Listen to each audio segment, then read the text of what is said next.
Dia mengalami kematian lalu dihidupkan kembali, maka sebenarnya dia harus hidup dalam kematian dan mati dalam kehidupan.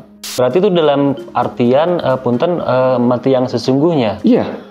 Oh. Jadi ada satu proses di mana seorang nabi itu membuat nanaknya itu mati gitu. Dan itu mungkin tidak segampang orang bisa melakukan itu. Setuju. Ya. Setuju. Ya. Makanya nabi punya proses sendiri gitu. Baik. Astungkaru Anugrahanya 2000 tahun setelah Masehi Yesus Kristus lahir, 2025 sekarang kan ada Resi Sunda.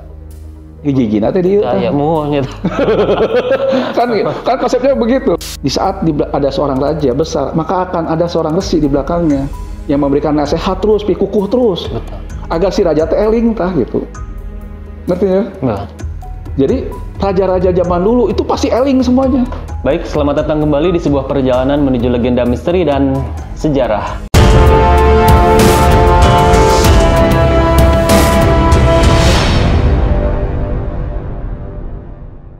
Baik, assalamualaikum warahmatullahi wabarakatuh. Sampurasun, apa kabar sahabat Lemirah dimanapun berada? Kembali berjumpa dengan Lemirah yang alhamdulillah pada kesempatan kali ini di malam yang berbahagia ini kami bisa bersilaturahmi ke rumah kediaman ya Ida Resi.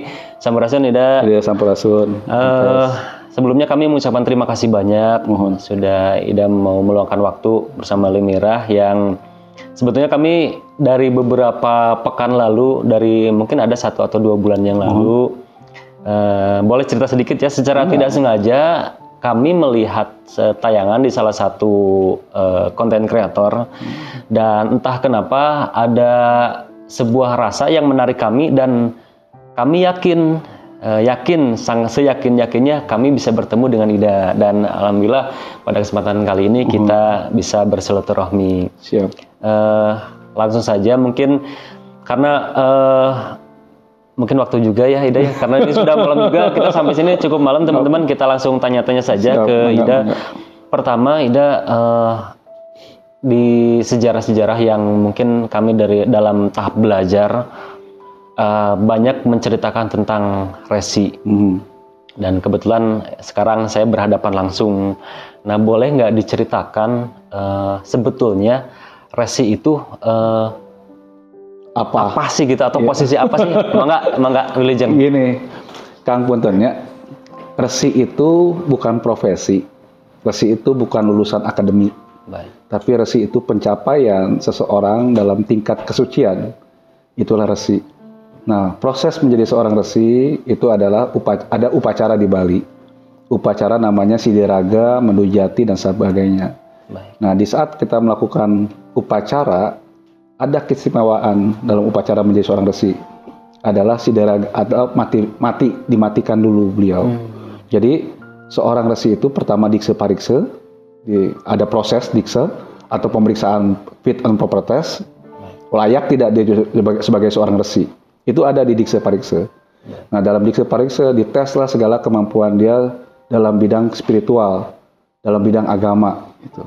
Nah, selesai dikse parikse, dia menjadi diksite, namanya calon sebagai seorang resi. Nah, diksite itu dia belajar tentang bagaimana sesana kesulingihan. Dia belajar tentang mantra, dia belajar tentang doa dan sebagainya. Itu dalam proses diksite untuk menjadi seorang resi ya. Itu 1,5 tahun usianya. Tidak boleh lebih dari 2 tahun. Setelah dikse pariksa tidak boleh lebih dari 2 tahun. Maka dia harus menjadi seorang Dwijati atau sebagai seorang resi. Atau Sulinggi di Bali, Mas Sulinggi. Nah, waktu pas mencapai titik sebagai diksite, maka proses yang selanjutnya itu sebelum menjadi Dwijati, disumpah sebagai seorang resi, dia harus mengalami Sideraga. Sideraga itu dimatiragakan.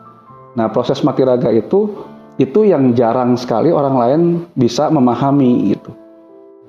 Sedangkan kalau seorang resi, konsepnya bagaimana dia mengalami kematian lalu dihidupkan kembali, maka sebenarnya dia harus hidup dalam kematian dan mati dalam kehidupan. Tidak boleh lagi dia menjalankan duniawi gitu. Ngerti ya sayangnya? Baik. Jadi tidak boleh dia berpikiran bagaimana hidup sebagaimana manusia biasa. Dia harus menjalankan suci pikiran, perkataan, perbuatan, trikaya parisude. Di saat dia sudah menjadi seorang Dwi Jati, seorang resi, Baik. maka dia memperoleh nama Abhiseka. Nama Abhiseka itu bukan nama kandung yang diberikan oleh ibunya, tetapi nama yang sudah lahir dari Weda. Weda itu pengalaman hidup. Ngerti ya? Jadi waktu dia lahir sebagai Weda, sebagai anak dari Weda, pengetahuan, itulah nama Abhiseka disematkan kepada seorang resi. Baik. Nah, waktu nama Abhiseka disematkan kepada Ide, maka namanya waktu itu Ide Pandita Agung Putranata Siliwangi Manuabe. Ide Pandita Agung Putranata Siliwangi Manuabe. Nah, di saat dikatakan pandita, kenapa pandita nih? Semua resi itu adalah pendeta gitu. Baik. Karena dalam bahasa Sanskerta, pendeta itu orang yang sudah mumpuni dalam agama.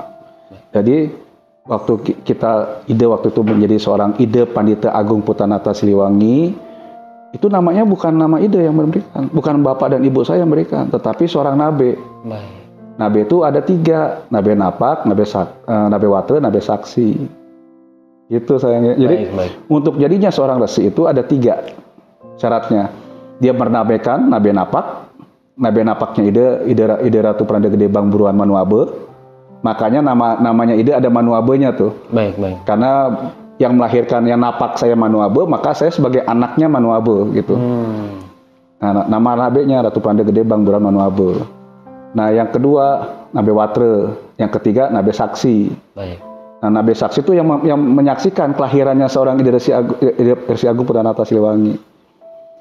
Di saat jadi resi, itu prosesnya beda lagi. Waktu pandita itu nama Abhiseka yang diberikan oleh Ratu Pranda Nabe. Nah, nama Abhisekanya Ide Resi Agung itu adalah di saat saya mendapatkan proses di Karangkamuliaan yang dihadiri oleh para inohong, para sesepuh, para kerajaan di Jawa Barat, itu diangkat lagi deh sebagai raja resi gitu. Ngerti ya? Jadi dua proses yang berbeda nih. Ya, baik. Awalnya Ide Pandita, lalu oleh kesepuhan Sunda, abdi diulam deh janten raja resi. Gitu. Nanti videonya ada itu dalam waktu pengangkatan. Boleh, baik. Sebagaimana raja resi. Nah, baik. lalu Ratu Nabe pun digelar oleh Kesundaan sebagai Maharesi Agung gitu. Ada sertifikat dan sebagainya. Baik. Nah, ini yang membuat orang lain kadang-kadang tidak paham. Nah, seperti Akang anak muda bagus bertanya seperti ini. Karena gini, kalau tidak bertanya kepada yang tahu, maka akan tersesat tuh. Betul. Akan susah bagaimana membersihkan pikiran. Di saat pikiran kita kotor, tidak suci lagi, maka akan yang muncul adalah satripu. Tahu satripu? Satripu itu 6 keburukan dalam diri manusia. Jadi di saat orang manusia itu mencapai titik keburukan dalam 6 sifat yang buruk dalam pengetahuan Hindu, satripu, marah, dengki, iri, mabuk dan sajabana gitu. 6 sifat buruk itu nggak bagus. Nah, kalau tidak ingin menjadi penyakit satripu, bertanya kepada orang yang kira-kira bisa menjawab pertanyaan itu. Gitu kasihnya. Baik, terima kasih. Nah, gitu. Jadi, berarti kalau untuk resi itu kan berarti ada tahapan ya untuk menjadi seorang resi. Tentunya ada tahapan-tahapan dan tahapan yang mungkin bisa dikatakan paling berat itu yang tadi ya, yang mati raga ya. Iya, karena tidak mungkin bisa bangkit lagi tuh kalau sudah mati. Bisa lagi, bisa bablas terus gitu, mati gitu. Baik. Berarti itu dalam artian mati yang sesungguhnya. Iya. Jadi ada satu proses di mana seorang nabe itu membuat nananya itu plek mati gitu. Dan itu mungkin tidak segampang orang bisa melakukan itu. Setuju. Ya. Makanya nabe punya proses sendiri gitu. Baik. Untuk jadi nabe itu tidak 1 tahun 2 tahun. Baik. Jadi untuk mematikan orang dan membangkitkan itu tidak mudah. Baik. Gitu. Baik. Nah, punten Ida, terus kenapa itu jadi pertanyaan pertama saya? Karena dari beberapa kisah, dari beberapa legenda-legenda yang saya ketahui, yang saya baca, selalu dibalik sosok seorang raja di Tatar Pasundan yang luar biasa ini selalu ada dikisahkan resi yang luar biasa juga yang mengikuti alur ceritanya. Betul. Bahkan terakhir kemarin saya ke daerah Baros, ke Sukabumi, ke Sukabumi. ada sebuah gunung namanya Gunung Arca Baros. Nah, di situ pun dikisahkan ternyata di gunung tersebut mengisahkan tentang dahulunya pernah tinggal seorang resi, betul resi Aradea atau Saradea namanya gitu. Makanya begitu saya melihat tayangan yang beberapa tempat lalu, oh luar biasa sekali, ternyata di Sunda alhamdulillah maksudnya kembali istilahnya kembali ada nih resi gitu, dan saya harus ketemu gitu. Gini Kang Kasep Iya. Jadi di Tatar Sunda teh gini. Karena ada siksa kandang karesian. Siksa kandang karesian adalah ajaran suci orang Sunda. Ajaran suci orang Sunda itu siksa kandang karesian. Siksa kandang itu artinya seorang resi itu disiksa, dididik sebagaimana ditempa sebagaimana mestinya menjadi seorang resi. Baik. Paham ya? Paham. Nah, Astungkaru Anugrahanya 2000 tahun setelah Masehi Yesus Kristus lahir, 2025 sekarang kan ada resi Sunda. Hiji-hijina teh dieu teh. kan konsepnya begitu. Maka yang Akang bilang tadi alhamdulillah dan sebagainya gitu. Nah, karena gini, di saat kita menjadi seorang resi, tahu nggak? Saya teh harus menjalankan suci pikiran, perkataan, perbuatan.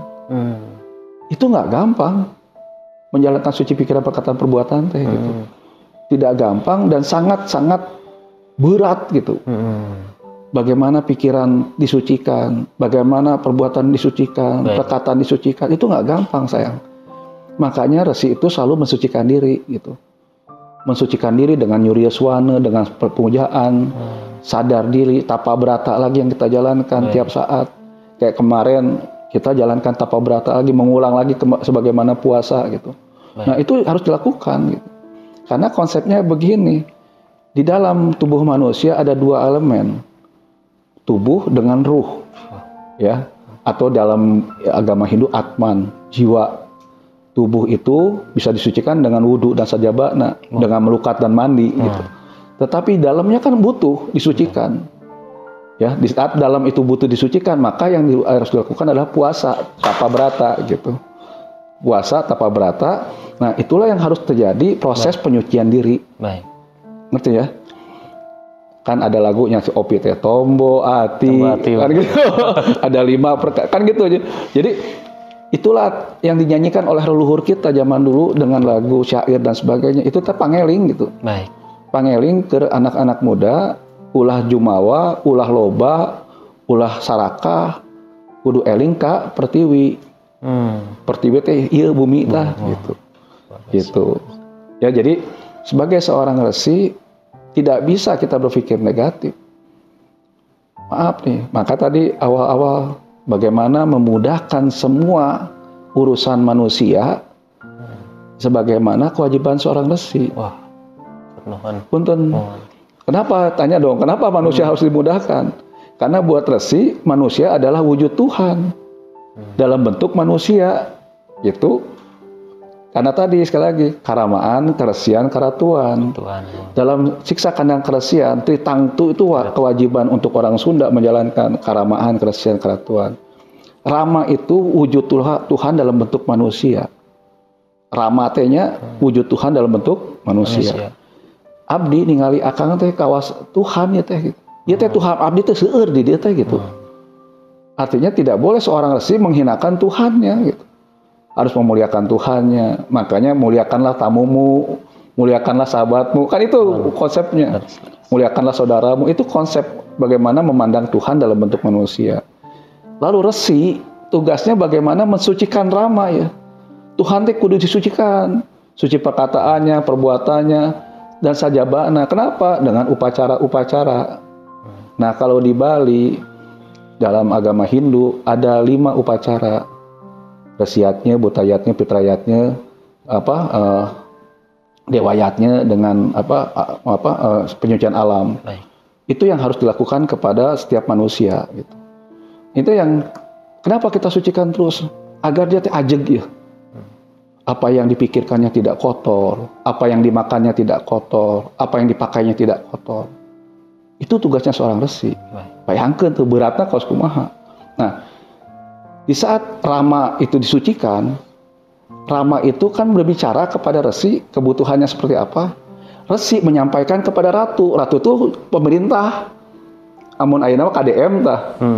Ratunya di Jawa Barat teh KDM tah. Iya. Kang Deddy Mulyadi, ratunya Indonesia Prabowo gitu. Tugasnya seorang resi menyampaikan. Maka tadi kata Akang kan, di saat ada seorang raja besar, maka akan ada seorang resi di belakangnya yang memberikan nasihat terus, pikukuh terus. Betul. Agar si raja teh eling tah gitu. Ngerti ya? Betul. Jadi raja-raja zaman dulu itu pasti eling semuanya. Makanya kalau di Indonesia untuk kerajaan yang diaping oleh keresian 15 abad bertahannya. Lebih lama. Lebih lama dari Arab Saudi, Bani Abbasiyah mah cuma 6 abad gitu. Ini kan 15 abad nih. Bayangkan. Bangsa kita lebih terjaga kesuciannya karena ada seorang resi gitu. Baik. Gitu kan. Baik. Nah, terus mungkin kalau kita kupas lebih dalam ini bakal panjang ya mengenai resi. Nah, langsung saja